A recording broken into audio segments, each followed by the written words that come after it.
Dobrý den. Po minulém obecném tématu, tak tady máme opět téma z našeho oboru, které se týká výživy, potažmo suplementace.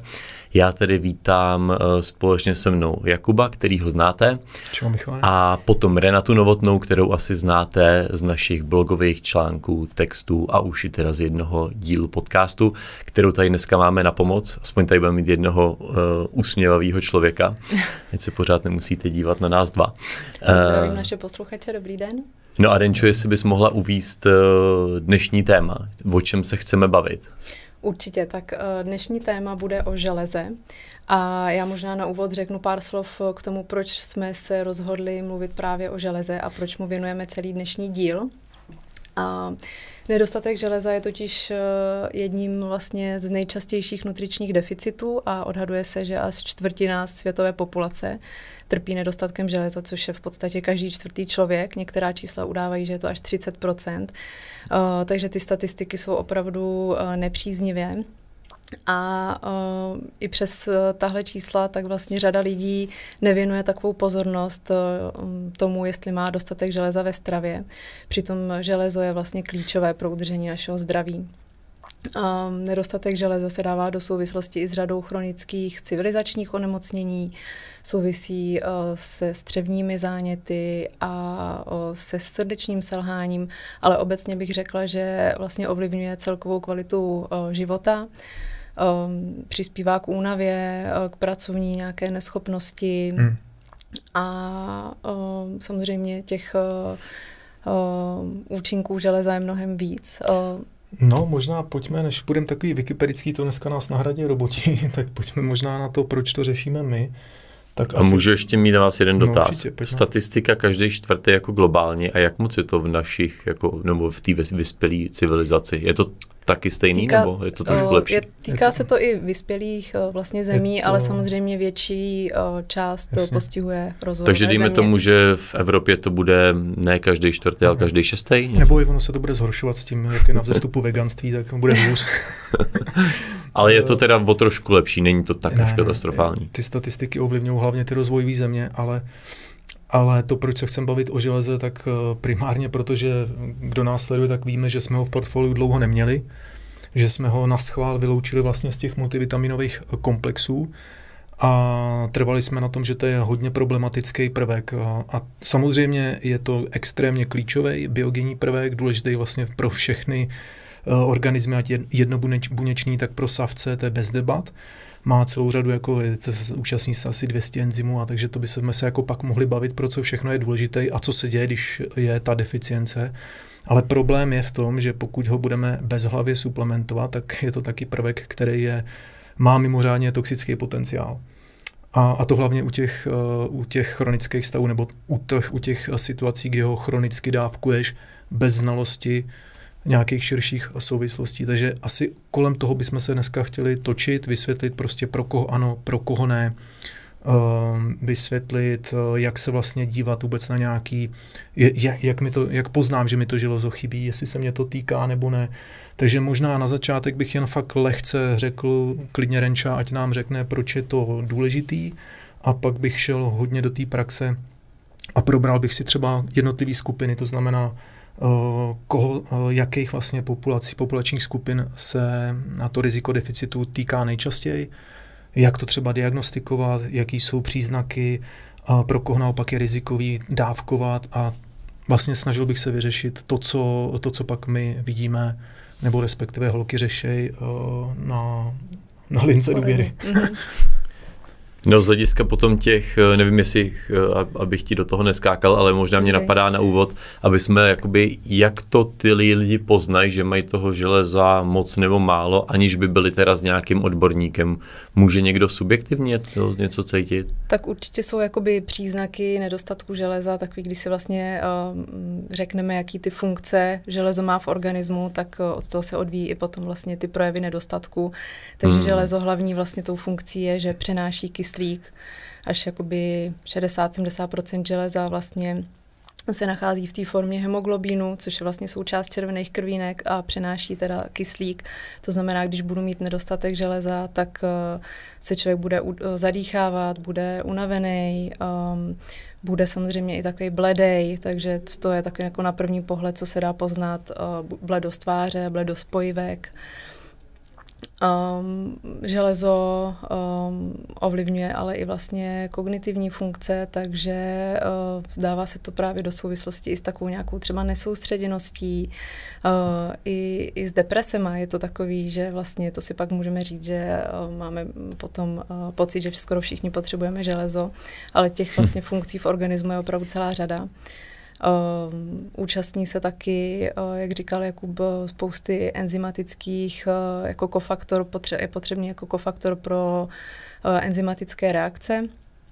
A potřebujeme ho pro správné fungování štítné žlázy a zase štítná žláza ovlivňuje celkově vlastně metabolismus, takže když nebudu mít dostatek železa, tak ženy můžou třeba se cítit víc unavený, můžou přibírat na váze, můžou jim padat vlasy, mít studený ruce, nohy.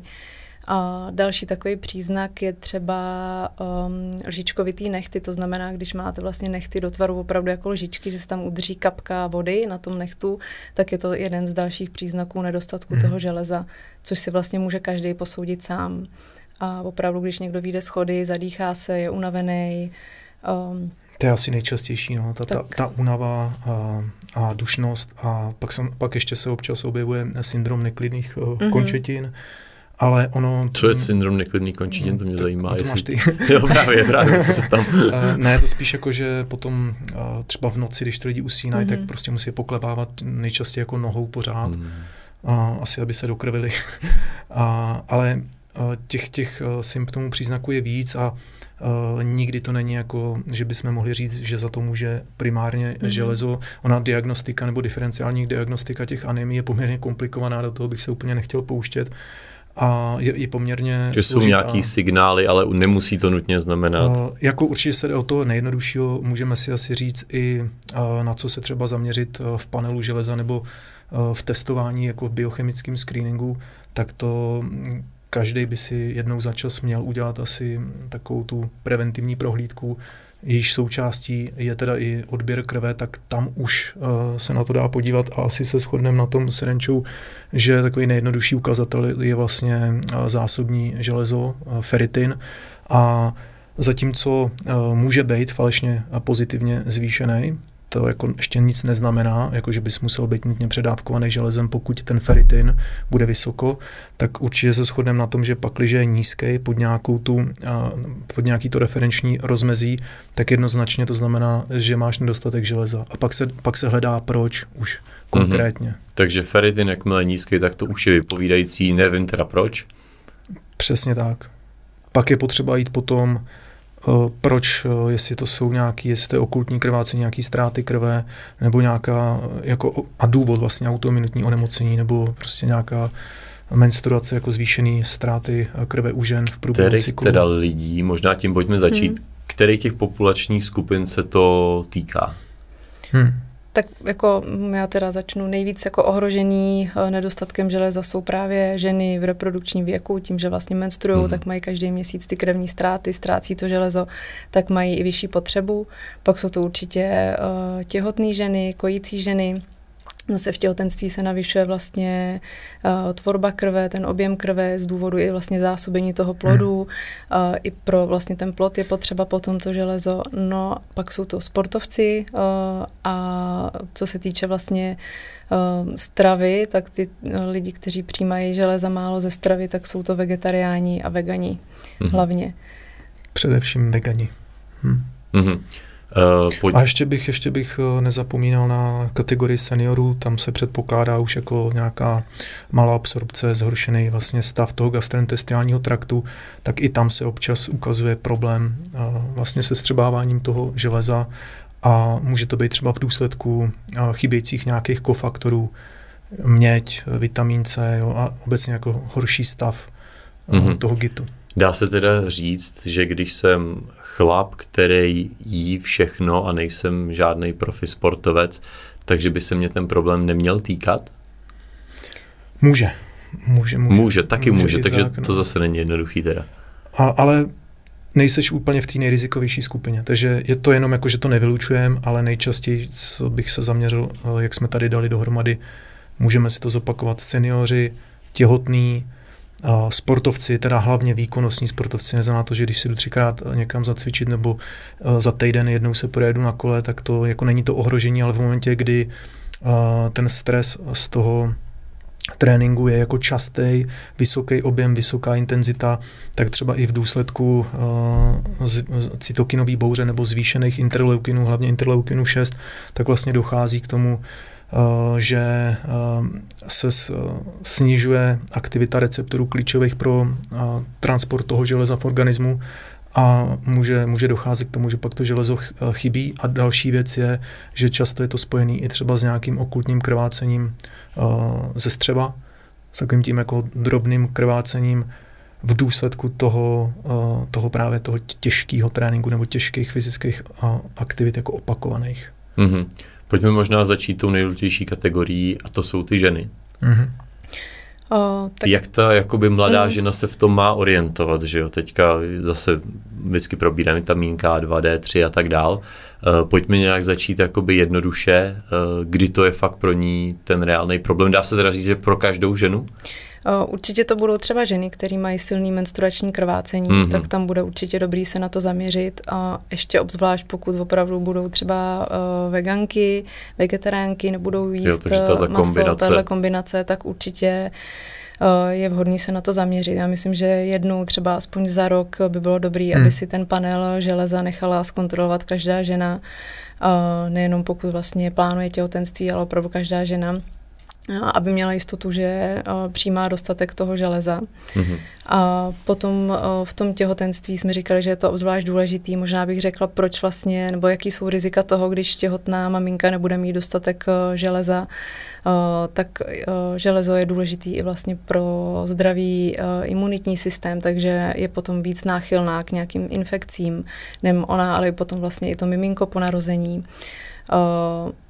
Dává se nedostatek železa v těhotenství do souvislosti i s předčasným porodem, s nízkou porodní váhou, poporodníma depresema, takže vlastně takové ty komplikace u těch žen můžou být vlastně mnohdy ošetření tím, že bude mít žena dostatek železa v těhotenství. A ten nedostatek železa patří jakoby k těm nejčastějším nějakým odchylkám od toho normální komplikacím během těhotenství.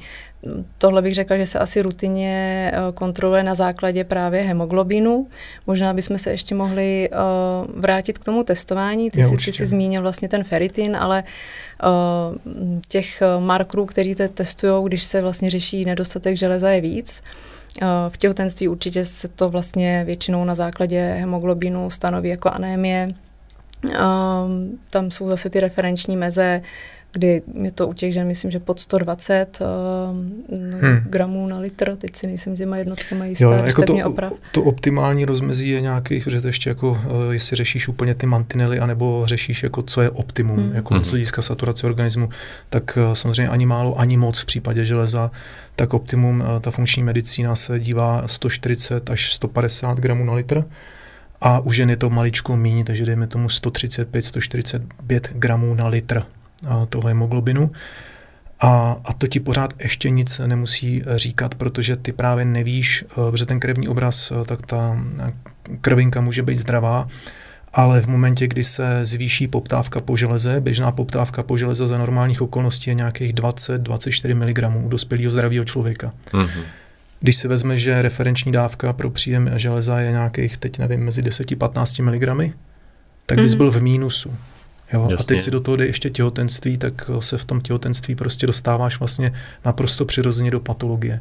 Proto extrémně důležitý je, já bych řekl, že je to v zájmu každé ženy, jakmile se dozví, že otěhotněla, udělat si kompletní panel železa, to znamená červený krevní obraz kompletně, pak samozřejmě sérový železo, saturace železa, transferin, celkový vázaný nebo saturovaný a do toho ten ferritin.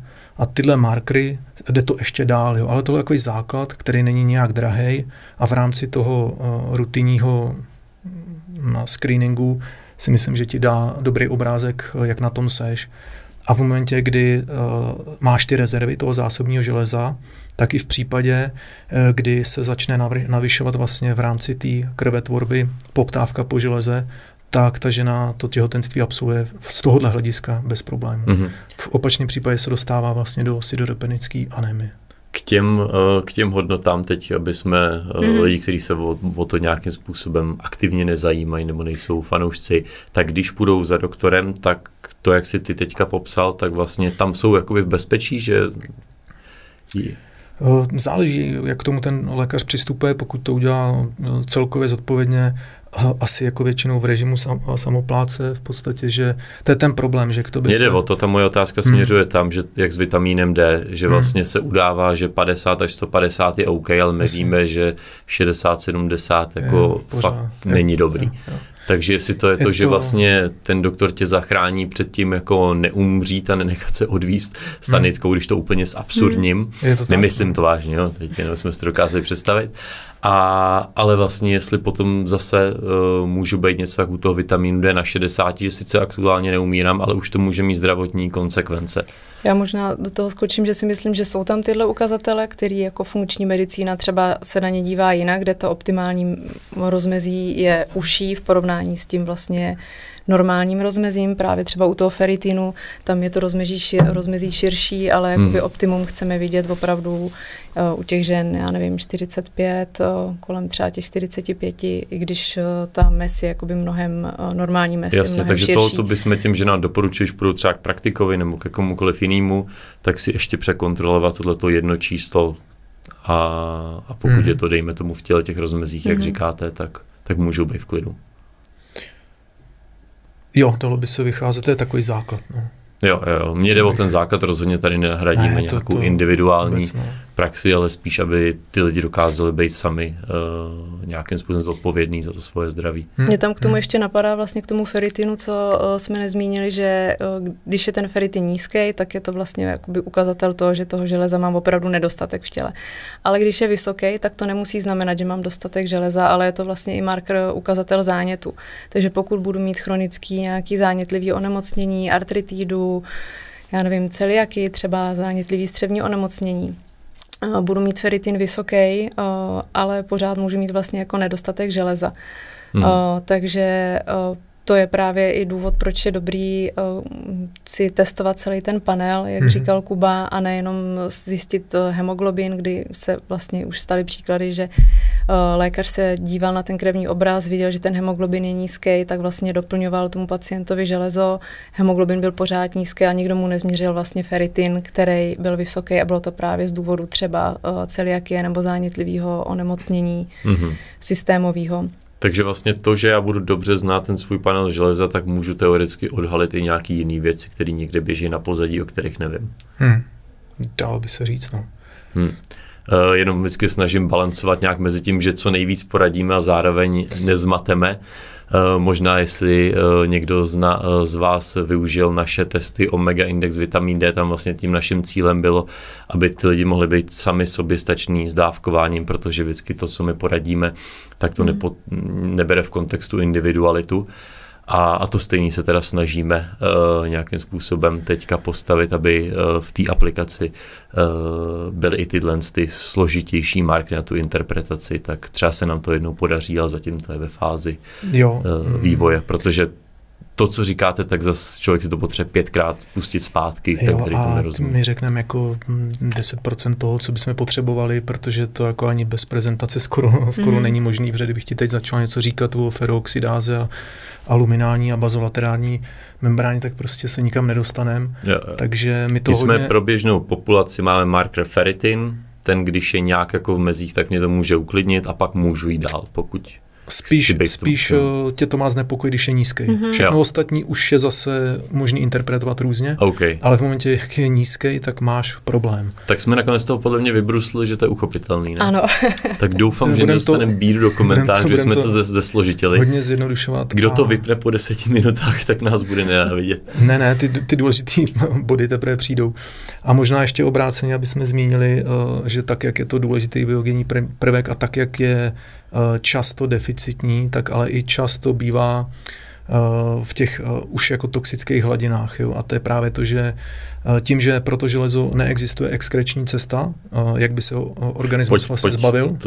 Super. Takže jediná cesta je vlastně jako exfoliací, odlupováním buněk jako sliznice střeva, nebo nějakou venopunkcí, jako pouštění žilou, odběr krve, něco v tomhletom smyslu. Samozřejmě odlupování jakoby epitelu, jako část se ti ztratí kůže, vlasy, ale jsou to jako fakt drobné ztráty. Ta denní ztráta fyziologická u zdravého člověka je zhruba 1 až 2 mg. U žen je to vyšší číslo, řekněme 1,5 mg, u těch mužů 1 mg. To znamená teoreticky, pokud neexistuje cesta na to, jak bys to železo měl ztrácet, jako odpařováním, a ztráty jsou 1 mg, tak ti z toho vychází, že nemáš důvod suplementovat víc než 1 mg nebo doplňovat víc než 1 mg. Problém je ale s využitelností toho železa. Obecně ta využitelnost, ta biologická dostupnost toho železa je jako 0 až maximálně 40% v nejlepším případě. Takže proto já z té stravy, dejme tomu s ním 20 mg. A průměrně se počítá jako 10% vstřebatelnost, průměrně. Jasně. A pak už se musíme bavit o těch formách a to souvisí jak s dietním profilem, to znamená, jaký je tvůj nutriční profil, jak skládáš vlastně talíř, jak to kulinárně upravuješ, jo, jaký typy potravin jíš. Pokud se budeme bavit o tom, že to je smíšená strava, tak se teda počítá ta nízká využitelnost. Pokud bys měl nějaký specifický styl stravování, carnivore podobně, tak se dostaneš úplně na tu maximální využitelnost, protože tam nejsou žádný dietní inhibitory. To železo je vlastně v té optimální formě pro vstřebávání, to znamená v tom vlastně hemový železo, který je chráněný jako porfirinem a vstřebává se úplně, jako skoro. Tak zase zastavím hemový železo, pak se lidi dočtou nehemový. Tak tam bude ten problém s tím veganstvím, tak jestli to můžeme vysvětlit, to první dělení, že mám železo ze stravy, ale není 10 mg jako 10 mg. Ono často se, nechci teď jmenovat některý výživový experty, ale byly tady trendy, že veškerý železo přijmeš z mandlového mléka a podobně, jako a že to máš ze zelený listový zeleniny. Jako takhle to fakt nefunguje. Jako to je pěk námořník, že? No, na tom jsem vyrůstal. Ta realita je taková, že tady, a zase já nevím, jak moc chceme jít do detailu, ale věřte nám, že o tom víme docela dost. Možná jenom, promiň, to rozkočím, když to teda, jestli Michal narážel na to, že to vlastně rozdělíme, že to železo je vlastně z rostlinných zdrojů a z těch živočišných. Z těch živočišných je to vlastně hemový železo, který má tu vyšší vstřebatelnost, dejme tomu obecně třeba těch 10%, a z těch rostlinných zdrojů klidně i víc. To hemový fakt je v podstatě intaktní vůči dietním inhibitorům a vstřebává se vlastně skrz jiný transportér, nepotřebuje žádnou redukci, jo, takže pak už je to jenom o tom, jak to ten enterocyt, ta střevní buňka pustí do oběhu. A to už je řízený zase hormonálně, ale jakoby z hlediska vstřebávání skrz střevní sliznici, skrz ten enterocyt, je to hemový železo jako nejvyšší forma, lepší už je to jenom z mateřského mléka, kde tam je laktoferin a i když toho železa v mateřském mlíce je opravdu malinko, tak ta biodisponibilita je třeba 70%. Takže tam je vidět, jak je to extrémně cenný, kdy to dítě vlastně vůbec jako nechceš předávkovat nadbytkem železa, protože má samozřejmě prooxidační efekt, ale maximalizuješ tu využitelnost. Jo, kdežto u těch lidí, kteří se stravují převážně jako v rámci to Renča ještě teda dokončí tutu. Tak tam je ta využitelnost velice taková, jako řekněme, divoká a musíš už rozumět tomu. Což je to nehemový železo. Což je to nehemový železo a tam vlastně problém s těma, jak jsi zmínil, dietní inhibitory, že to vstřebávání je ovlivněno tím, co vlastně jím, takže to železo, když budu jíst společně s vápníkem, tak se mi nestřebá, nebo když vlastně budu jíst obiloviny, tu listovou zeleninu, tam jsou zase vlastně fytáty, oxaláty, tyhle ty látky, tak ty mi blokují to vstřebávání železa. Takže proto je tam vlastně ta využitelnost, vstřebatelnost nižší. Ano. Je jak u toho hemového nějaký procentuální rozptyl, nebo to je tak strašně rozdílný? Obecně je velmi nízký a ty jako vegan to musíš hodně dobře rozumět a používat všechny strategie pro to, aby si to železo jako dokázal, třeba potřebuješ tam i posilovat ferooxidázy, potřebuješ dostatek mědi a spoustu dalších faktorů. Vitamin C třeba vlastně podporuje vstřebávání toho rostlinného železa, takže... Nezaměňovat, právě to často uslyšíš, že potřebuješ vitamin C k vstřebání železa, nepotřebuješ, umí se to dělat i jinýma ferooxidázama skrz třeba ceruloplazmy. A to je jedno, týká se to fakt toho trojmocného rostlinného železa, který se pak přes duodenální cytochrom musí jako redukovat a vlastně přes DMT1 přenášeč se dostane do střevní buňky.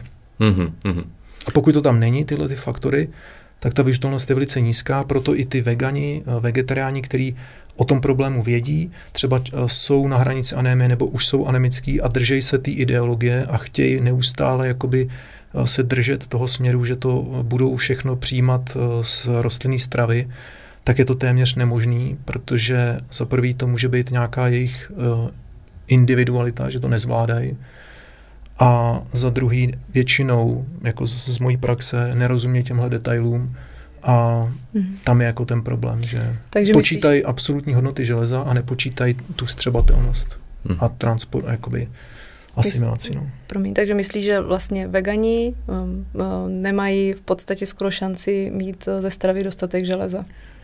Nebo myslíš, že je to možný? Je to tam nejčastější jev. Jako i u veganů, který považuji opravdu respektu, že se o tu výživu zajímají, rozumějí, tak si měli dlouhodobé problémy, vyřešili to. Jako dá se to, všechno se dá, když se rozumíš. Jsou to jako spíš odborníci? To jsou specialisti, jako zase nechci jmenovat a ty většinou i tu osvětu páchají, mluví o tom, jaký s tím třeba měli problémy a jak dlouho trvalo, než to vyřešili. A je to častý jev. Jo. A možná zase, aby tady i zaznělo, aby to bylo trošku vyrovnaný, tak není ten pokyn k tomu, že rostlinná strava špatně a maso dobře, protože zrovna tak to železo je pořád jakoby nebezpečný prvek, byť biogenní, protože v momentě, kdy ty ho už jako přijmeš a zvyšuješ ty zásoby v organismu, tak vlastně jako rychleji stárneš. Jednou na to zemřeš, buď na vápník nebo na železo. Jo, takže prostě... Můžu i na něco jiný?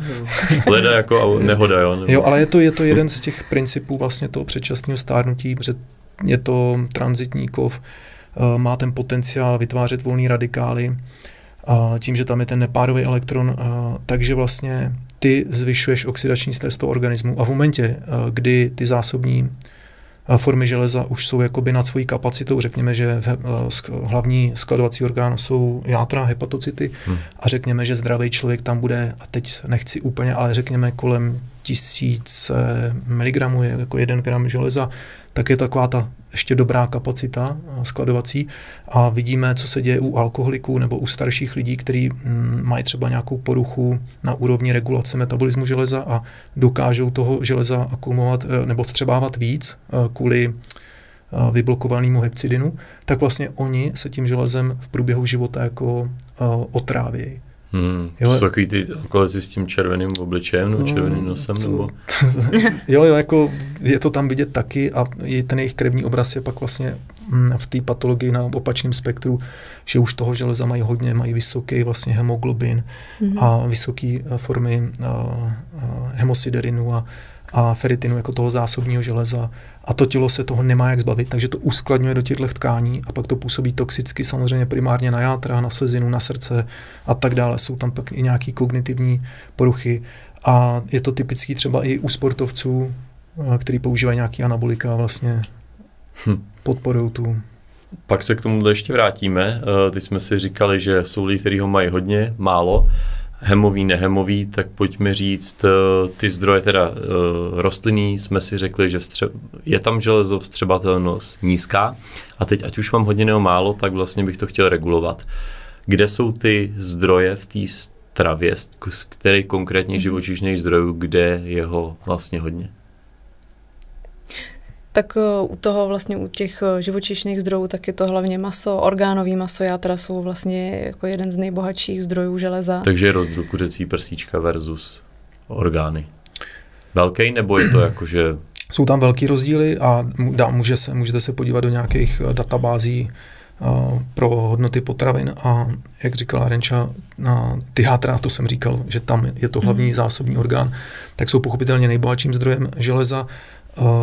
A zase liší se to. V některých to může být 15 mg, v některých 10 mg, v některých míň na 100 gramů té potraviny. Problém je v tom, že když už náhodou bys byl v deficitu železa, tak není dobrý nápad snažit se to dojíst játrama, protože se zase můžeš přetížit dalšíma složkama, především teda vitamínem A, retinolem. Takže je tam nějaký limit pro příjem tady těch vnitřností. Obecně se říká 150 gramů jater na týden. Samozřejmě můžeš jít nárazově výš, ale kolem tohohle průměru bych se pohyboval. A pak, když už to budeš chtít, řekněme, že ti teda chybí železo a celková zásoba železa v organismu je nějakých 3,5-5 gramů, respektive dá se to přepočítat přesně na kilogram nebo na litr krve, takže samozřejmě těžký člověk s vysokým podílem svalové hmoty, tak toho železa bude mít mnohem víc. A teď si představ, že je v anémii. V důsledku deficitu železa, tak jeho dokrmit tím železem je prakticky nemožný ze stravy. To by trvalo hrozně dlouho. Jasně, nebo by se zase musel poškodit nějakým... Nebo by se přesně poškodil nějakým dalším... Takže orgány, to je ten nejbohatší zdroj. To je skvělá prevence, anebo je to skvělá strategie pro lidi, kteří s tím železem mají problém. A tak je fajn, na tom se taky shodne většina lidí, když máš nějaký zdroj, řekněme, tady těch orgánových směsí, tak jako preventivně bych to jedině doporučil. Jde tam o kvalitu, ale tím se úplně zdržovat nebudem. A pak samozřejmě počítáš celku, řekněme, velikost toho člověka. Že když máš 100 kg atleta, tak pro něj to bude trošku náročnější. Pokud je hodně zatížený, jak jsme si řekli, tak ty ztráty v rámci některých sportovních disciplín budou vyšší. Jo. Ty už jsi dneska nějaký nevysportovaný, vždycky ujedeš tomu sportu. Já chci ještě doprobrat ty živočišný zdroje. Pak půjdeme na sport, jo? Červený maso asi obecně je taky jakoby bohatý zdroj. To je na tom stupni vlastně jakože pod těma orgánama? Určitě. Tam se můžeš pohybovat klidně 7-8 mg na 100 gramů. Takže když si dáš 200 gramů porci masa, tak si přijal vlastně tu denní dávku ve velice dobře využitelné formě a můžeš to klidně zapít kávou a pořád je dobrá využitelnost. Když tohle uděláš v té rostlinné říši a podíváš se do tabulek, že teda hodně železa bude obsahovat listová zelenina, nějaký celozrnný potraviny, ořechy, semínka, tak ta využitelnost je velice nízká. Pokud teda se opravdu nezajímáš o té strategie, jak vlastně ty inhibitory deaktivovat, což je vyluhování, odmáčení, prostě vaření, klíčení. Takže ono se s tím dá pracovat, s odbouráváním fytátů, ale to je tak jako odborná problematika, že na to ti neodpoví žádný like. Jo. A no, tak možná... Pak teda po červeném mase bude jako bílý maso, kuřecí, to bude taky pořád bohatý zdroj, ale trošku nižší, nebo to je podobný jako to červený maso? Ne, je to výrazně jiný. Tam se pak už bavíme jako o hodně nízkých hodnotách, protože může to být jako úplně dietní maso, kde toho železa bude opravdu malinko, ale pořád je velice dobře střebatelný a pořád jsi schopen, na rozdíl třeba od toho, že si dáš 100 gramů ořechů, to asi jako běžně neděláš každý den, asi bys jako měl problém s nadváhou, tak 100 gramů masa není problém sníst ani pro ženu. Jasně. Takže to je ten hlavní rozdíl. Co třeba vajíčka? Taky docela dobrý zdroj, akorát zase toho železa, teď nevím z hlavy, ale řekněme, tam bude třeba 1 miligram. No, on to železo z principu věci tím, jak je to důležitý biogenní prvek pro růst, nukleové kyseliny a tak dále, tak je vlastně všude, kde se bavíme o nějakým zárodku života, to znamená semena, ořechy, že jo, to samý teda...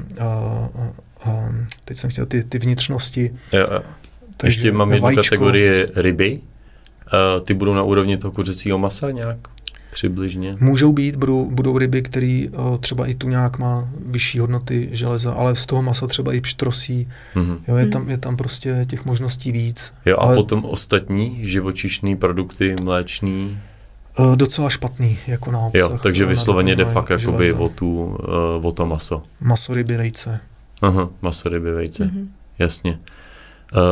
Ještě z těch rostlinných se často zmiňuje třeba řasy, obecně ten trend, jakoby, tak tam je to diskutabilní, protože tam skutečně se s tím dá nějak pracovat, ale zase potřebuješ rozumět, jak to zpracovat, v jaký podobě, takže dejme tomu, že třeba chlorela by mohla být zajímavým zdrojem železa. Otázka je prostě, jak ji zařadíš do svého jídelníčku, v jaký podobě, jak je technologicky vlastně vyřešený rozbití té stěny a zase využitelnost těch prvků.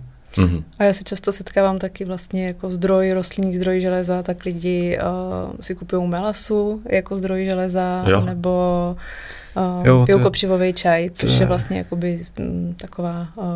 No to je ta hloupost, že se podíváš na tu tabulku hodnot a teď se zapíchneš prst a jdeš v top 20 budou tyhle potraviny, tam bude asi i ta melasa, bude tam koření, a z toho koření to nevyužiješ a nesníš o 100 gramů a melasy nesníš 100 gramů, pokud ano, tak spíš k diabetu.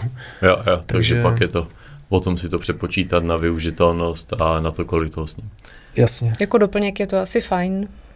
Určitě. Tak pokud je někdo v těch racionálních mantinelech a má tu stravu rozmanitou, tak je to bez problému, ale v momentě, kdy už máš ty zásoby železa nízký nebo seš anemický, tak je potřeba prostě uplatnit úplně jiný strategii a k tomu vlastně my směřujeme, že z toho důvodu na apel těch zákazníků jsme vlastně udělali a to izolované železo, o kterém se pak můžeme pobavit, proto to vlastně řešíme.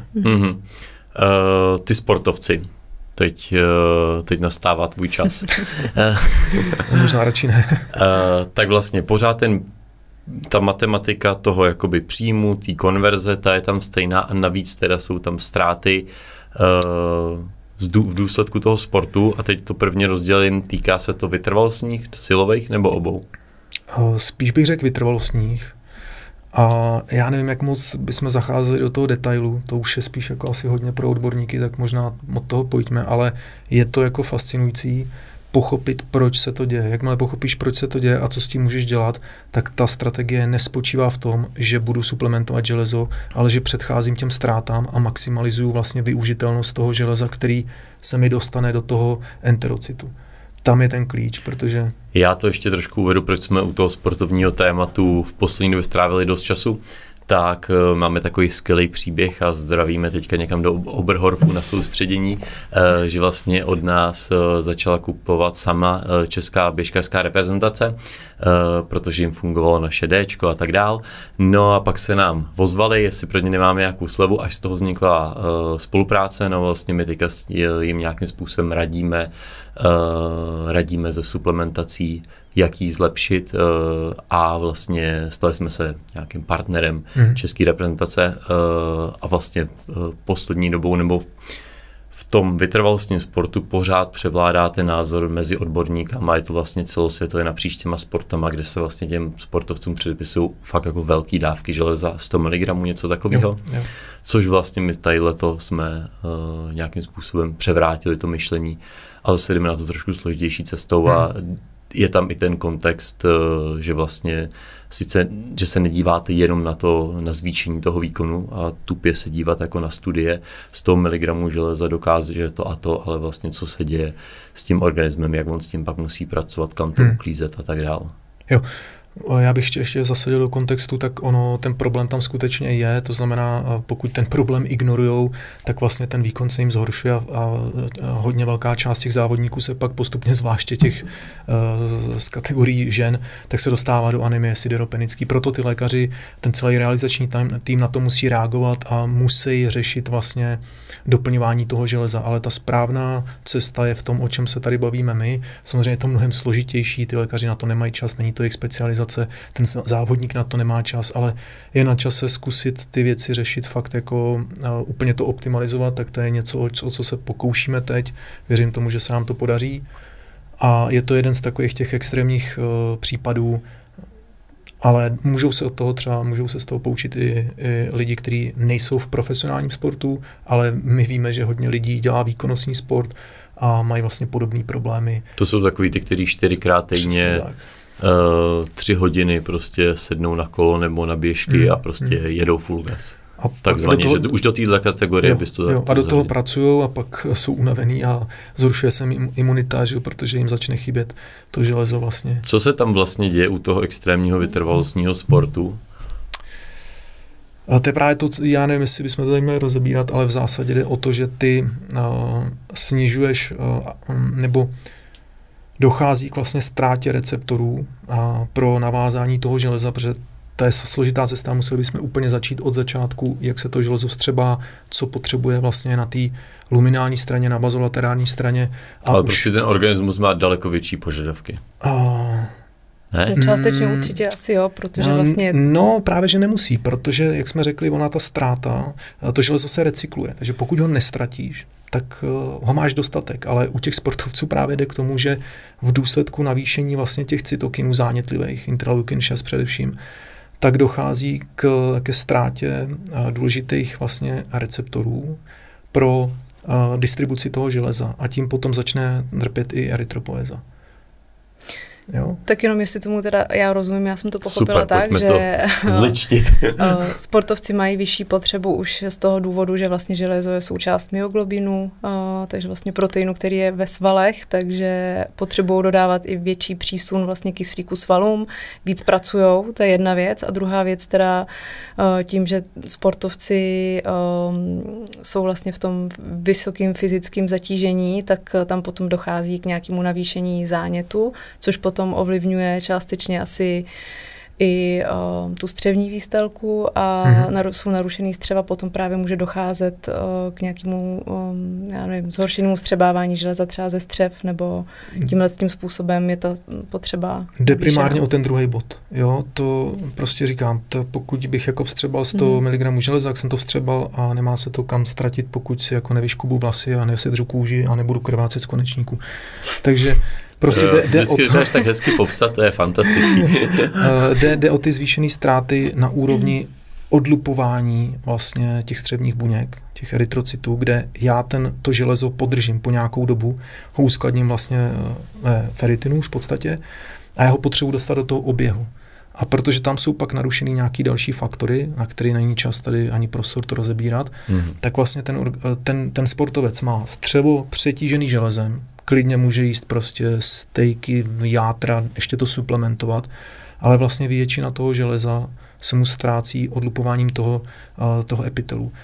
Jeden negativní důsledek je ten, že zvyšuje prooxidační efekt toho železa, takže ještě víc tam tu sliznici dráždí, ještě víc vyvazuje další důležitý prvky, protože používají vlastně třeba podobný transportní systémy, takže typický zinek, který je zase pro ty sporty vytrvalostní extrémně důležitý, ale i třeba měď. A je to opravdu, ten organismus si tu homeostázu železa velice úzce reguluje a nefunguje to tak, že to, co naházím tady nahoře, že to jako vyřeším. Jo? Ono to maličko zafunguje, protože když už tě přetížím tím železem, tak tam nějaký dostanu, když nejseš vyloženě, že máš toho smolíka, že tam čili to je ten důvod, že oni je radši jakoby přetíží 100 mg, je to tak, aby měli tu jistotu. Jako ten doktor tam nemá jinou šanci, než zachránit, jako hasí vlastně oheň. Jasně, protože nemůže řešit jeho trávení a ty věci nemá na to čas. A nemůže to ignorovat, protože jednoznačně by časem došlo ke zhoršení výkonu. Takže to byl ten přístup do teďka u většiny vlastně sportovců a samozřejmě to není něco, co jsme vymysleli my.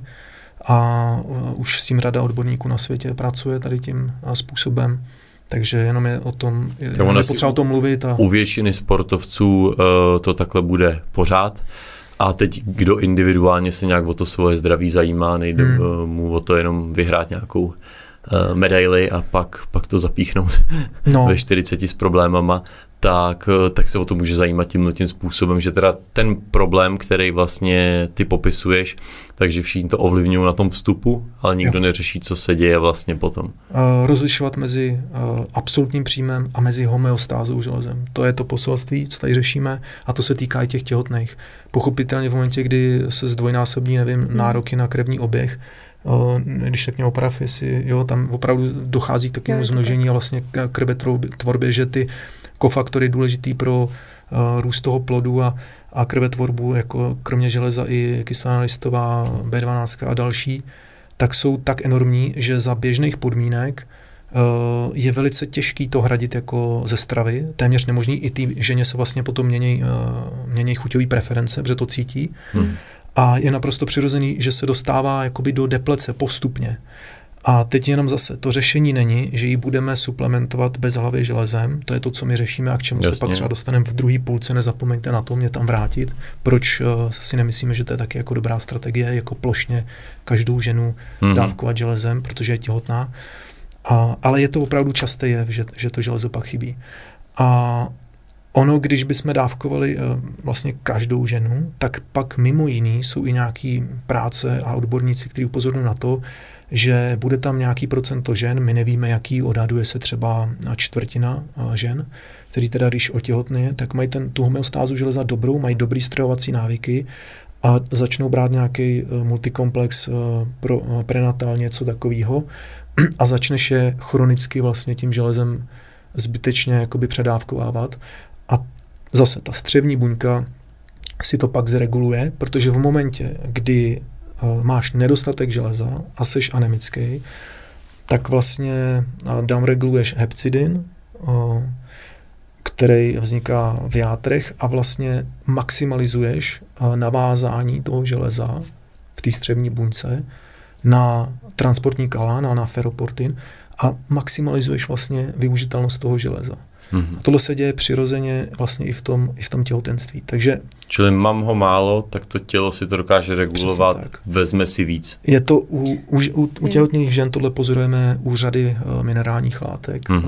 Je to u vápníků, prostě ta potřeba pak třeba v tom 3. trimestru je vysoká a tam není důvod jako to suplementovat, tam jsou potřeba další kofaktory a ten plod si vezme, co potřebuje a ta matka není v riziku, takhle to ta příroda zařídila, ale na nás odbornících je, aby jsme to vysvětlovali jako pro toho, kdo o to má zájem, jo, kdo se v tom chce realizovat, tak my můžeme podávat ty správné informace. Zase, pokud je to někdo, kdo řekne, nemám čas, neřešte, tak samozřejmě podej mu vápník, podej mu železo, prostě, co ti zbývá. Já možná taky do toho skočím, jak jsi říkal, tak opravdu s tou zvýšenou potřebou, takže v tom těhotenství je vyšší potřeba, tak se zvyšuje i ta vstřebatelnost, takže to je fyziologický. Když teda půjde těhotná žena k doktorovi, tam vlastně rutině stanovuje na základě krevních výsledků jí vyjde nižší hemoglobin, tak je to pro tebe už vlastně jako důvod tomu suplementovat potom to železo. Stačí to takhle na základě toho hemoglobinu u té těhotné ženy. Kdyby byla, řekněme, pod 135? Pod 120? Pod 120, třeba pod 110. Asi jo, protože já si myslím, že tam už pod 135 to není jako optimální, ale není důvod třeba začít suplementovat a zase měl by to hodnotit odborník. My tady nenahrazujeme lékaře, lékařské rady, jenom musíte mít štěstí narazit na toho správného lékaře. Ale jakmile už se tam objevuje změněný krevní obraz současně s tím nízkým feritinem, tak je to vstyčený prst a myslím si, že bude hodně obtížný udělat to jinou strategii, než právě tím, že to železo začne suplementovat a my se pak v té druhé budce budeme bavit o tom, jakou formu, jak to dávkovat, jaký jsou prostě další důvody. Takže ať už jsem sportovec, těhotná žena, dívám se na feritin, dívám se na ten příjem ze stravy, tou stravou to nevyřeším, nebo není to chytrý řešit, že budu už jíst jenom stejky a játra. To je vlastně to, co si z toho beru. Ještě u tu jednu kategorii, kterou jsme zmínili na začátku, jsme moc neprobrali, to jsou ty seniori. Tam určitě není pokyn k tomu suplementovat železo. Tam bych se spíš zaměřil na to, co nejvíc vlastně vyřešit tu vstřebatelnost.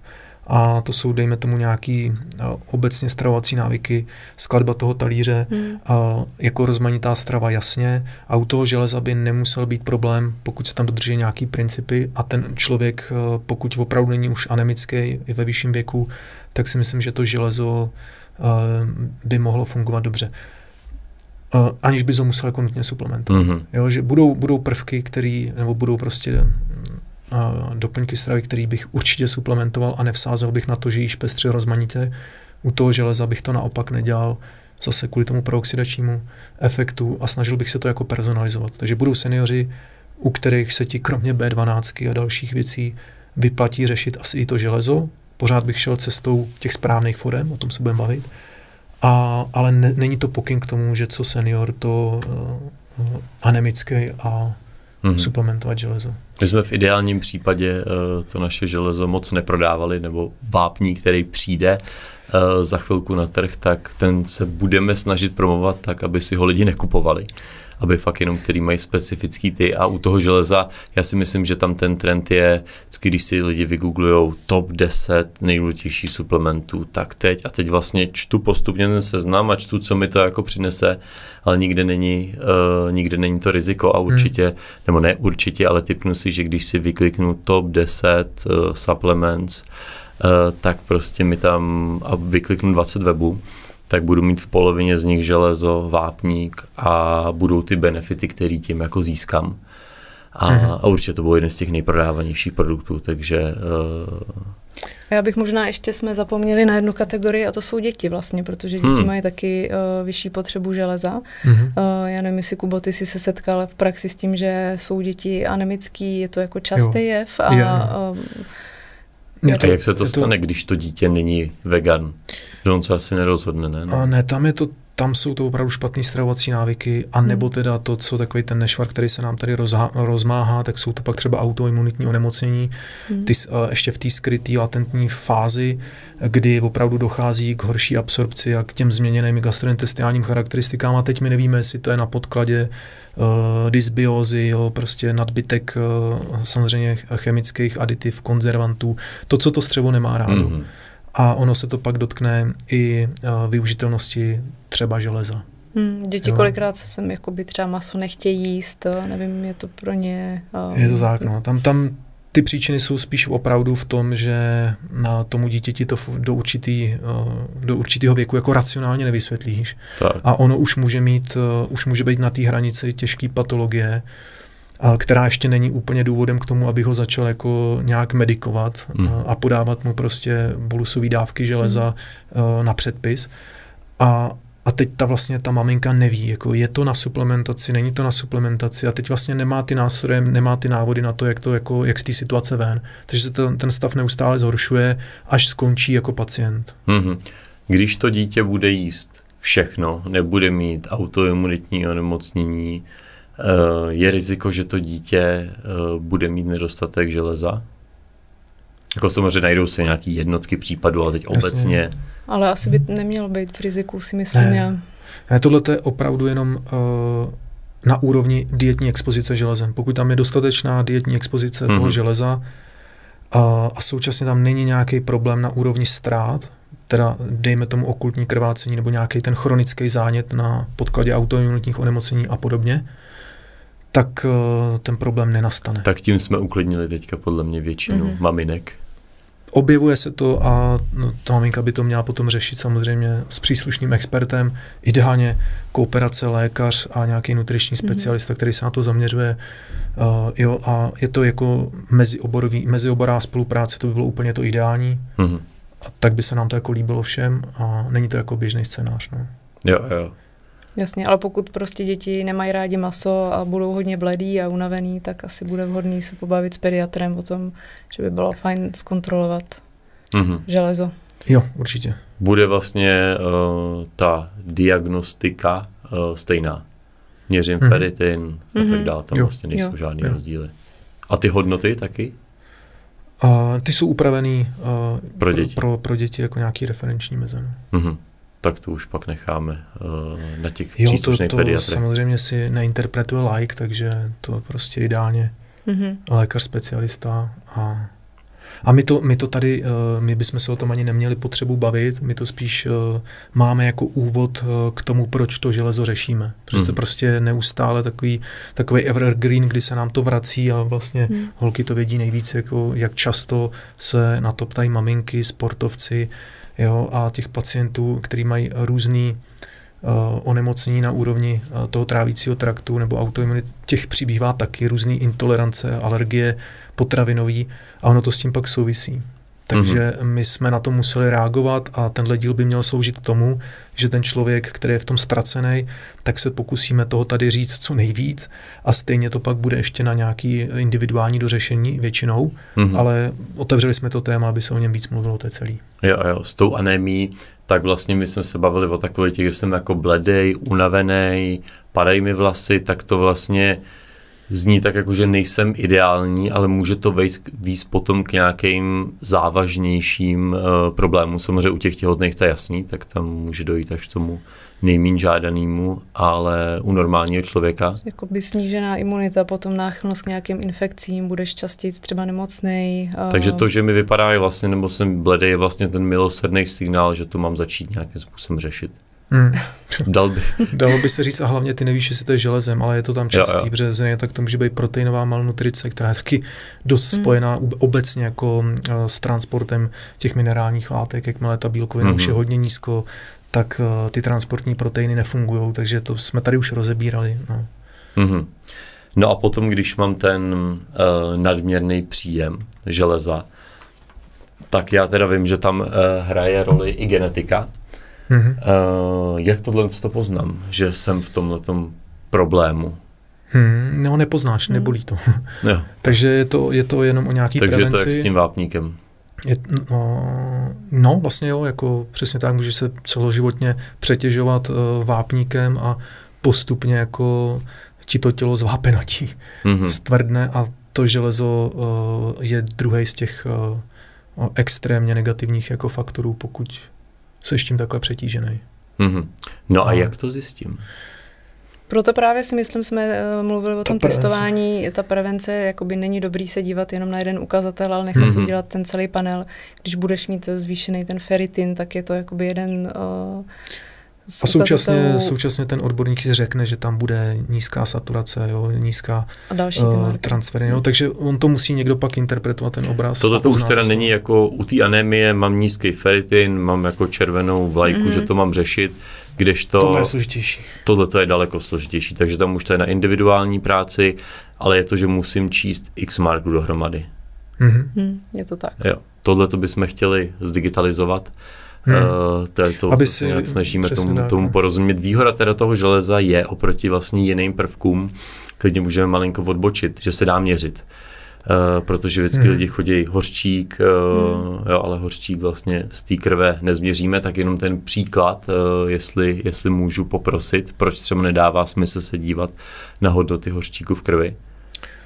Chceš to vzít, Renčo? Jo, klidně, tak hořčík je vlastně vnitrobuněčný minerál, takže se nachází uvnitř buněk, nachází se v kostech, v zubech a když půjdu si nechat odebrat do laboratoře krev a změřím je vlastně ten hořčík v séru v krvi, kde se nachází asi z 1%, tak mi to opravdu neřekne nic o tom, jak jsem na tom s hořčíkem v celém těle.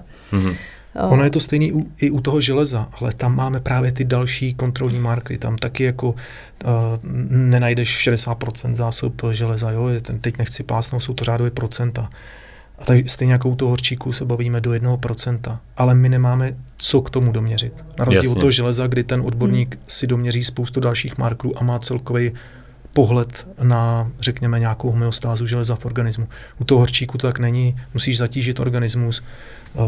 Jo, já jsem vlastně chtěl pro posluchače, aby nějakým způsobem se zase pak nesnažili tomu všemu porozumět ze 3 YouTube videí, to by asi nebylo úplně nejchytřejší, protože se to tak děje a vždycky se potkám jako s rádoby odborníkama, který interpretují sobě někomu jinému krev a pak víte, co tam jako měřejí nebo co interpretujou, jo, nebo když pak nejslavnější americký podcaster říká, že si měří hořčík z krve, že ví úplně přesně díky aplikaci, jak na tom je, tak na tohle jenom chceme upozornit. Že to zase tak jednoduchý není, ale zároveň uklidnit, že to železo je teda, můžu číst čísel, nemusím dělat složitý nutriční analýzy a podobně. Tam si ten problém vyřeší většina lidí vlastně takhle. Jako jednoduše, no. Takže je to jako ten omega index, je to jako vitamin D, můžu být na konci dne potom sám soběstačný. Jo. A tím nevylučujeme to, že tam budou složitější případy, stejně tak jako u toho vitamínu D. Jakou roli u toho teda předávkování tím železem hraje genetika?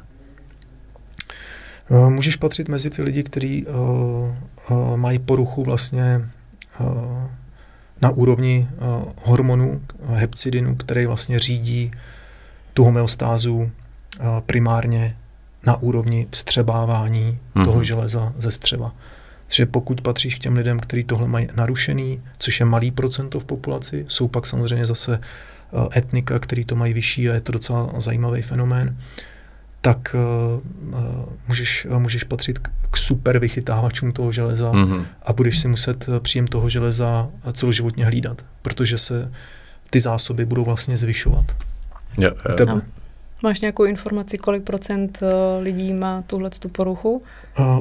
Ono je to docela čerstvý, jako ne, že by to bylo čerstvý, mimochodem je to zásluha, myslím, jako českého vědeckého týmu, nebo teď jsem zapomněl jméno toho Tomáše, ale je to jako hodně zajímavý objev, takže je to i relativně jako čerstvý, že se nezbírá 40 let ty vzorky, ale bude to jako nějaký drobný procento asi v populaci pravděpodobně.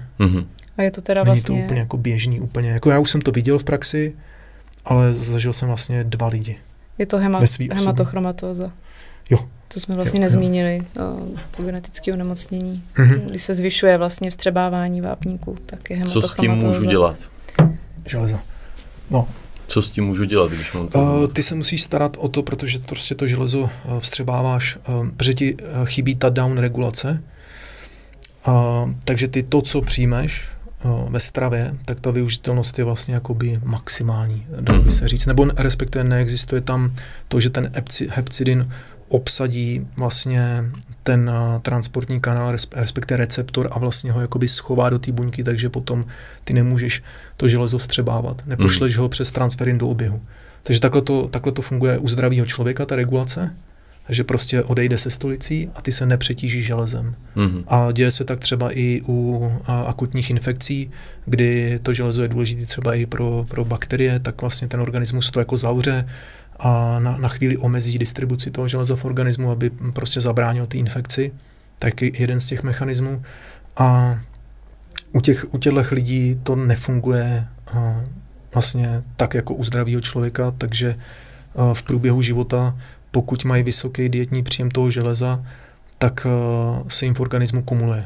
Takže to řeší dietou, čili omezím... První je omezení a druhý je, že oni pak používají další strategie, jako je třeba i ta venopunkce, nebo prostě nějaká... Darování krve. Asi dost často se doporučuje těm lidem, aby chodili darovat krev. A měli by si to monitorovat a oni o tom budou poučený. Nevím, jak funguje ten screening plošně, asi úplně jako nefunguje, ale já jsem to zažil u 2 sportovců a tam je to nebezpečný, protože samozřejmě čím starší ten sportovec bude, tak tím vyšší komplikace toho, že on pak může mít ty zásoby jako řádově násobně vyšší a v momentě, kdy má už ty játra železem přetížený, tak vlastně dochází k poruchám funkce jater. Ty jsou jako extrémně důležitý pro život, jde to na srdce.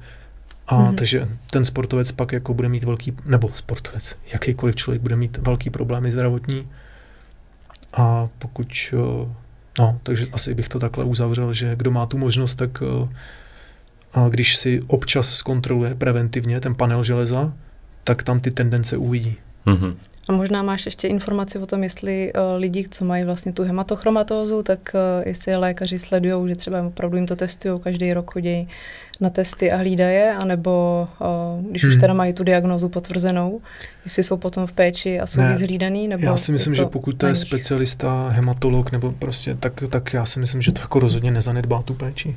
Ale problém je v tom, že ty, než se k tomu jako dostaneš, tak asi jako běžně obvodní lékař tohle spoustu těch chorob prostě je poddiagnostikovaná, neřešej, to není na to kapacita, jo. Takže jasně. Zase je to o tom, že dneska máme možnosti se o to zdraví zajímat a starat se aktivně sami. A nechci, aby si tady všichni hráli na doktora. Tohle už je asi složitější problematika, ale v rámci nějakého preventivního screeningu jednou za čas se o sobě můžeš hledat se dovědět a nejsou to jako složitý věci, protože ty už to pak předáš, to deleguješ na toho příslušného odborníka, on ti s tím poradí. No, aby jsme nezapomněli, tak teďka vlastně co s tím? Buď to jsem v jedné z těch problematických skupin, nebo mám deficit železa, tak se pojďme pobavit vlastně, co s tím můžu dělat a co my jsme teda připravili. Vím, že po železe jakoby od nás prahnete relativně dlouho. Vždycky si vyjedu vyhledávání u nás na webu, tak železo je jedno z těch, myslím, top 2.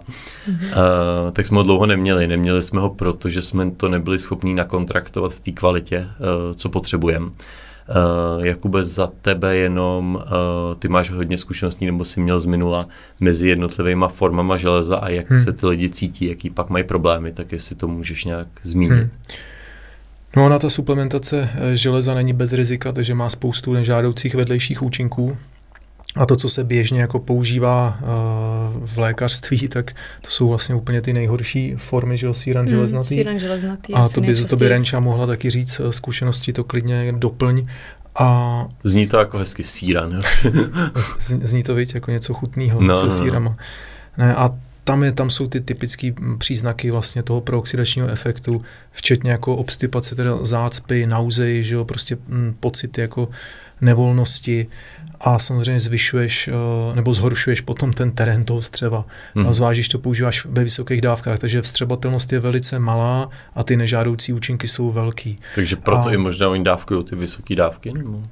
No, že to se jako určitě, ale oni i třeba, když mají nějakou lepší formu, protože dneska těch forem železa i na předpis je několik a některý jsou jako velmi dobrý, pokročilý, nám se tam akorát pak nelíbí některé aditivní látky a další takový jako vedlejší, řekněme, pro ten svět běžnej úplně nepodstatné věci pro nás podstatný jsou, jako jsou nějaký konzervanty a aditiva chemický, ale jinak ty formy samotný, že to je třeba právě hemový železo a různě zabalený vlastně ten atom železa do nějakých molekul polymaltulózy. To všechno oni se snaží vlastně už desítky let, několik dekád právě omezovat vedlejší účinky a zlepšovat tu využitelnost.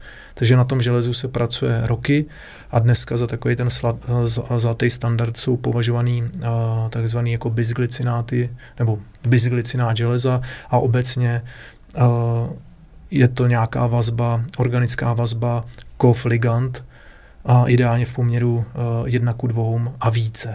A my jsme hledali ty poměry ještě vyšší, aby ten atom železa byl vlastně chráněný co nejvíc a aby právě byl intaktní vůči těm dietním inhibitorům a aby ta molekula byla stabilní, používala ten správný transportní systém a úplně minimalizovala ty nežádoucí vedlejší účinky. To se nám nedařilo v podstatě od začátku, co o té problematice víme, tak to železo není problém jako vyrobit, je to relativně levná věc, ale my to portfolio máme omezený a máme to postavený na té absolutní kvalitě, takže když se nám něco nedaří sehnat, tak to radši nebudeme mít v nějaký kompromisní kvalitě, takže já bych ještě dodal vlastně, co se týče důležitého parametru u minerálů, to železo to platí taky, jak jsou to těžký kovy. A to je jedna z těch metrik, po kterých vlastně jdeme, jestli tu ještě problematiku můžeš trošku dovysvětlit, že když máš něco hodně vstřebatelného a máš tam nějaký trošku zvýšený limity těžkých kovů, přestože jsou v limitech Evropské unie. Tak ty limity jsou poměrně benevolentní, tak to by měl dodržet vlastně každý. Přesto se to občas neděje a my vlastně hledáme ty partnery nebo nakontraktujeme výrobce, který mají opravdu ty nejvyšší standardy v rámci farmaceutické praxe výroby a s tím, že limity pro nějaký těžký kovy a reziduální látky, tak my chceme vždycky na tu šarži a máme úplně jiný nároky. Takže my jsme jako na třetinových hodnotách v rámci našeho interního limitu, než jsou ty běžný povolený v rámci Evropské unie. A samozřejmě ty, když máš dobře využitelnou formu pro ten kov, tak máš samozřejmě dobře využitelnou formu i pro ty nežádoucí kovy, jako je olovo, rtuť, kadmium, arzen. A ty sice splníš limity, ale tím, že je to věc, kterou bys suplementoval pohodlně, pravidelně a ve velmi dobře využitelné formě, řekněme exkluzivně, tak se budeš zatěžovat i těma těžkýma kovama. Zase, když to dělá někdo krátkodobě, není to asi ani téma, ale v momentě, kdy by to byla nějaká další strategie, tak je to jako taky důležitý. Takže u toho železa je to spíš takový jako benefit navíc, protože jsou určitě doplňky stravy, který z hlediska strategie užíváš dlouhodobě, třeba doživotně. A tam si myslím, že to je extrémně důležitý, tahle naše péče navíc.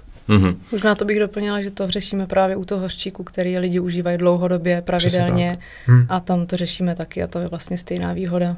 Tam, když se podíváte, že vždycky na internetu mají třeba nějaký výrobci, jakože specifikaci a mají tam ty limits a všechno comply, nebo něco takového, tak vlastně to jako nic neznamená to, že pak fakt musíte jít dál, testovat každou šarži a tam pak až vidíte ty jako reální hodnoty, ale splní to vlastně každý výrobce, každý Číňan, když je takový naše interní vždycky hláška. Jo. No a teďka k těm produktům záleží samozřejmě, kdy podcast vyjde, ale železo v těch našich interních standardech, tak vlastně budeme mít ve 2 produktech. První, ten jednoduchý, který vlastně není nikterak zaměřený, tak je vlastně samostatný železo v té gramáži 12,5 mg. Proč jsme se pro tohle rozhodli a proč nemáme ty 30 mg a podobné dávkování? No tak to vychází z toho, jak jsme se bavili, že ty ztráty železa nejsou zdaleka tak velký fyziologicky, jak by se mohlo na první pohled zdát. A samozřejmě pokud je někdo v těžký sideropenický anémii, tak potřebuje fakt jako vysoký bolusový dávky a ani 12, ani 20, ani 30, ani 50 mg stačit nebude a používá se klidně 100, 200. Takže k tomu jako si ten segment na doplňku stravy jako nesáhne a jsou k tomu určený léčiva. A my jsme to vyrobili tak, aby to bylo použitelné právě i třeba u té dětské populace, protože ty děti, ten příjem je tam někde kolem, ne i na polovině v podstatě. Jo? Takže proč bychom je předávkovávali 20-25 mg, tak jak to vidíme běžně u těch produktů. A zase si nemůžeme dovolit dělat portfolio komplikovaný, aby jsme tam měli 4 přípravky s obsahem železa. Jako za prvý se v tom ten zákazník ztrácí, je těžký to vůbec na té etiketě popsat, jo? Takže držíme se toho, že jsme to udělali takhle, s tím, že kdo bude potřebovat vyšší dávku, tak má 2 kapsle a jinak bohatě tím, že je to velice dobře využitelný železo, protože právě ten atom železa je chráněný vlastně ligandem z obou stran, tak ta využitelnost je velmi dobrá. Je to dvojmocný železo, takže není potřeba ho redukovat, oxidovat, jo. A ta střebatelnost je velice dobrá, pakliže ten člověk má dostatek bílkovin a má tam další ty důležitý kofaktory, jako je třeba měď a No a potom vlastně představení ne teda železa, ale toho druhého produktu, tak vlastně budeme mít multivitamin protihotný. Vím, že už jsme to slibovali strašně dlouho, ale vždycky jsme tam našli něco, co se dá udělat líp a ten produkt nemyslím, ale vím, je unikátní v tom, že ty látky, které jdou, tak jsou vlastně v takovém whole food koncept, což konkrétně připravíme potom, ale vlastně ten multivitamin se skládá nebo bude skládat, teď zase opět záleží, kdy ten podcast posloucháte. Trošku jsme vám to zkomplikovali, ale bude to ve 2 kapslích, budete mít 1 kapsli prachovou a druhou tekutou, aby toho nebylo málo, tak v té malé tekutý, když to uvidíte v tom, je trošku zabarvená tím beta-karoténem, který tam je, tak tam vlastně plave malinkatá kapslička, kde je právě to železo. Že to železo je strašně náchylný na stabilitu, co se týče těch ostatních látek a jak to interaguje. Takže tam potom v té malé tekutý kapsli je železo, který konkrétně tam je 18 mg a ten produkt je určený protihotný, prokojící. Tak jestli tady k tomu máš něco, co dodat, proč taky jsme se rozhodli třeba i s mírnějším dávkováním, než to dělají jiní. Tak my jsme to tak uváděli, jak vlastně vypadá ten cyklus toho železa v organismu a že pokud ta těhotná žena je zdravá, tak my se úplně nepřikláníme k tomu trendu suplementovat jí rutině 30 mg, protože ty doporučené dávky jsou 22 až 36 mg pro těhotné ženy, protože tam opravdu ten nárok na příjem železa stoupá, nebo potřeby toho organismu, ale to není důvod pro to, abych jako suplementoval tu plnou dávku. A náš názor je takový, že je naprosto přirozený, že se ta žena v průběhu těhotenství dostává do jako mírný deplece. A myslíme si, že teprve ještě se časem ukáže, jak se věci mají. Nebylo to nikdy po celou dobu historie, že by jsme jako z těhotné ženy udělali invalidu, kterýho musíme nějak jako suplementovat, medikovat. Takže my se spíš přikláníme k té střízlivé strategii, to znamená neignorujeme ten problém. Víme, že se týká velkého procenta nebo nezanedbatelného procenta žen, kterým to železo prostě v průběhu těhotenství dochází, tak z toho důvodu je tam nějaká taková ta střední dávka. Já bych třeba byl ještě pro nižší, ale to už zase by prostě pro řadu žen nestačilo. Takže pohybujeme se někde, vytváříme nový trend, upozorňujeme na tu tematiku, na tu problematiku, aby to ženy neignorovaly, aby si udělali prevenci, nějaký screening v momentě, kdy se dostanou nebo jsou ve fertilním období, chtějí otěhotnět, tak ať trošku nad tím přemýšlejí dopředu, ať se nedostanou do úplně těch problematických hodnot a pak stačí, když to dělají takhle vlastně jakoby střízlivě a není potřeba se tím úplně předávkovávat, protože pořád to má ty negativní účinky. Mm-hmm. Když teda jsem v té anémii, hypoteticky, teď jsme si probrali tu jakoby prevenci, jsem ta těhotná žena, tak se na to dívám jinak, kde mi stačí vlastně tyhle ty lehké dávkování. Když mám tu anémii, tak vlastně jak moc k tomu dávkování přistupovat, dá se třeba i taky něco jak s vitamínem D, že krátkodobě to navýším na nějaký vysoké dávky a pak postupně už jsem v těch preventivních? Určitě tam, pokud je to prokázaná sideropenická anémie, tak se fakt používají bolusové dávky a ani tenhle náš multikomplex, ani když přidáš třeba tohle doplňkový železo, tak samo o sobě to nebude stačit, že než doplníš třeba 2 gramy toho železa do organismu, tak to prostě trvá. Jasně. Z hlediska toho, jak komplikovaná je ta cesta toho vstřebání. Takže to je úplně jiná situace, ale pro takovou tu prevenci nebo takový to, že seš na hraně, tak tohle úplně stačí. A říkám, než to plošně podávat každý ženě bez znalosti toho, jak je ten její organismus tím železem zásobený nebo předávkovaný, tak je lepší držet se podle mě ty, jako řekněme, střízlivější strategie. Mm-hmm. Renčo, něco k těm produktům nějakým způsobem odnavigovat, nebo napadají ti případné otázky, na co se budou naši zákazníci ptát, aby jsme je rovnou zodpověděli? Napadá mě k tomu užívání, Kuba už to vlastně zmínil, ale tak tím, že ta forma toho železa je vlastně ten bisglycinát železa v té chelatované formě, takže je to vlastně stabilní forma a není potřeba se bát toho užívání s jídlem, ačkoliv se to tam vlastně doporučuje užívat s odstupem od jídla, tak stejně vlastně ta vstřebatelnost je velmi dobrá, i když to budeme užívat s jídlem, budeme to zapít mlékem, tak prostě pořád to bude dobře vstřebatelný. To, že to teda nespůsobuje ty potíže, které si uváděl u těch jiných forem, nebude z toho zácpa, žaludeční nevolnost nebo prostě nauza. A ještě mě možná napadá dotaz na Kubu, co se týče vlastně doby toho užívání, jestli je lepší, protože jsem taky zaznamenala vlastně dotazy, jestli je lepší to užívat ráno, dopoledne, kdy se říká, že je ta vstřebatelnost železa jakoby nejvyšší, anebo je to jedno? Tady u toho jsem taky jako opatrnější. Nemám na to úplně jako nějaký vyhraněný názor. Držel bych se toho, co se tak jako obecně traduje, když se podíváš na ty mechanismy a na to, proč by to tak mělo být, tak to teprve začne být zajímavý, takže bych pak chtěl slyšet ty argumenty, proč to tak je. A neřekl bych, že jsou úplně silný potom. Ale jde o ten návyk, hlavně, aby se to jako nevynechávalo, takže spousta věcí se pak doporučuje užívat ráno, že ten člověk je jako doma na základně a nezapomene na to a moc se neřeší skladba toho talíře a další vlastně věci. No. Něco vás napadá v souvislosti se suplementací ještě, co jsme nezmínili, co by bylo potřeba říct?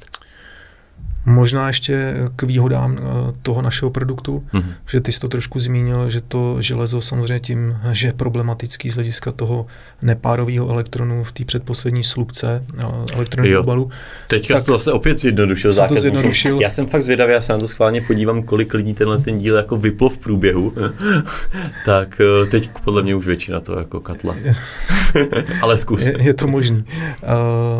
Takže my jsme investovali hodně času právě do toho, aby jsme ten multikomplex, kde je prostě několik látek vlastně vedle sebe, koexistuje, tak to železo je problematický z hlediska snižování stability těch ostatních nutričních faktorů, vitamínů.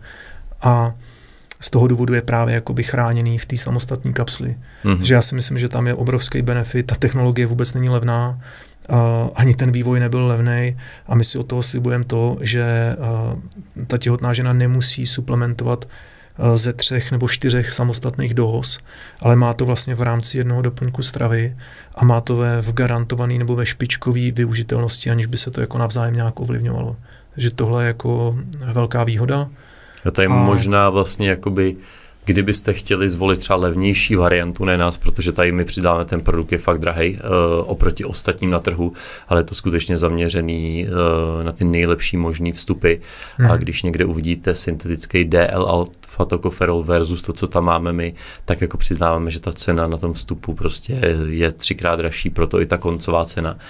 Když by někdo chtěl sáhnout k levnějšímu výrobci, tak dát si tam pozor, třeba když mají 20 látek v jedné kapsli, tak možná poslat dotaz, pošlete mi nějaký analýzy stability a podobně.